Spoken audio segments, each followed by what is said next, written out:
Assalamualaikum warahmatullahi wabarakatuh. Hari ini kumpulan kami akan membentangkan topik 6 iaitu masalah penguasaan literasi dengan aktiviti kenal pasti dan cadang intervensi literasi menulis. Kami akan membincangkan kes 2 iaitu Siti boleh membaca tetapi tidak memahami isi. Di rumah, ibu bapa tidak pernah membimbing pembelajaran. Jadi pengenalan untuk aktiviti ini adalah literasi bukan sahaja sekadar membaca tetapi memahami isi teks. Sesetengah murid boleh membaca perkataan dengan betul seperti Siti tetapi tidak faham maksudnya.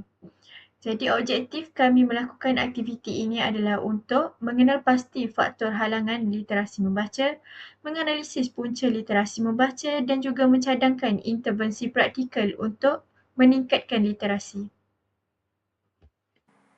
Seterusnya, saya akan mengenal pasti jenis halangan yang terdapat pada kes tersebut, iaitu Siti. Siti merupakan murid yang di mana kemahiran membacanya hanyalah pada tahap mekanis sahaja, iaitu sekadar menyebut perkataan tanpa memahami maksudnya itu. Dan seterusnya, Siti ini kurang dalam kemahiran memahami isi, kefahaman literat ataupun inference. Sama ada pada tahap kefahaman literal dan juga inference. Dan Siti juga kurang minat atau mempunyai motivasi dalam membaca. Seterusnya dari aspek guru, iaitu guru kurangnya memberi penekanan terhadap kemahiran kefahaman membaca. Dan strategi PDP juga lebih tertumpu kepada membaca secara kuat berbanding untuk memahami. Hal ini boleh menyebabkan mereka sukar untuk menjawab soalan atau membuat kesimpulan daripada bahan bacaan tersebut. Dan akhir sekali, kurangnya penggunaan teknik penyoalan aras tinggi yang akhirnya menjejaskan perkembangan kemahiran literasi mereka. Dan yang terakhir, dari aspek ibu bapa tidak memberikan sokongan atau bimbingan pembelajaran di rumah. Dan ibu bapa ini kurang untuk memberi kesedaran tentang pentingnya membaca kepada anak-anak. Dan akhir sekali, ibu bapa tidak melengkapkan bahan bacaan yang banyak di rumah yang boleh menyebabkan anak-anak mereka itu kurangnya minat untuk membaca buku. Seterusnya, kita beralih kepada punca bagi masalah ini. Bagi analisis punca masalah dalam kes ini, Siti iaitu murid tahun 3 didapati boleh membaca tetapi tidak memahami isi bacaan. Masalah ini berlaku kerana gabungan faktor murid, guru dan juga ibu bapa. Yang pertama, dari aspek murid, Siti tidak didedahkan dengan strategi kefahaman seperti mengenal idea utama, membuat inference dan merumus isi. Hal ini menyebabkan dia hanya membaca secara mekanikal tanpa benar-benar memahami kandungan teks.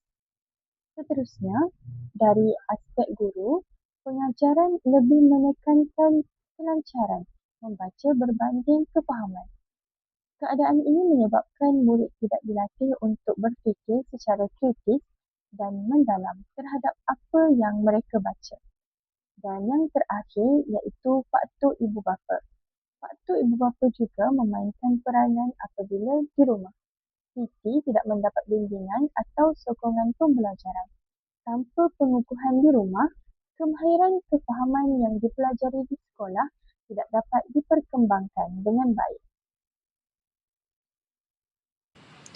Baiklah, seterusnya saya akan menerangkan tentang cadangan intervensi bagi kes ini, iaitu yang pertama, strategi membaca berfokuskan kefahaman, iaitu guru boleh menggunakan teknik soal jawab selepas aktiviti membaca dilakukan dengan melakukan teknik berteminda seperti siapa, apa dan juga di mana.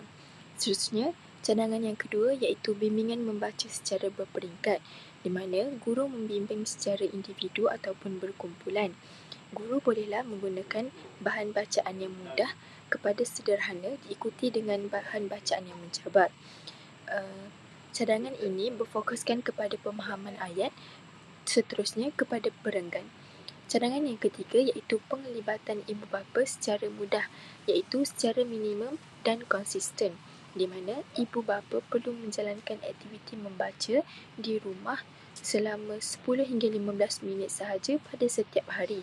Hal ini dapat menggalakkan minat anak untuk membaca. Seterusnya, ibu bapa juga boleh bertanya soalan tentang cerita supaya murid dapat memupuk minat mereka. Baiklah, sebagai penutupnya, dengan kerjasama semua pihak, Siti dapat memahami teks dengan lebih baik, meningkatkan keyakinan dalam membaca serta menguasai kemahiran literasi secara berperingkat. Sokongan yang berterusan daripada guru, ibu bapa dan juga rakan sebaya dapat membantu Siti untuk membina minat membaca yang konsisten sekaligus menyokong perkembangan literasi yang lebih kukuh dan berkesan dalam jangka masa yang panjang.